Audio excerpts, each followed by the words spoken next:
আজকে রবিবারের লাঞ্চ থালিটা তোমাদের সাথে শেয়ার করছি। আছে গরম গরম এক বাটি ভাত, উচ্ছে বেগুন আলু ভাজা করেছি। তাই যা গরম পড়েছে, গ্রীষ্মকালের মতন গরম আস্তে আস্তে পড়ে গেছে, তাই একটুখানি তেতো যে জিনিসটা খাওয়া দরকার সেই চিন্তা করেই করেছি।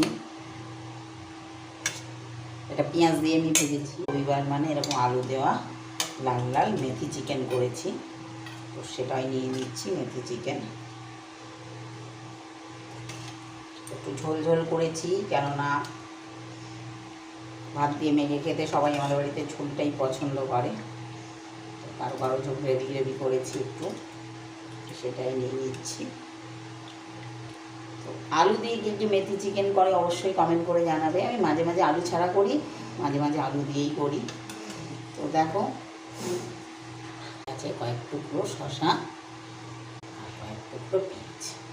তো দেখো আমার রবিবারের লাঞ্চ থালিটা কিন্তু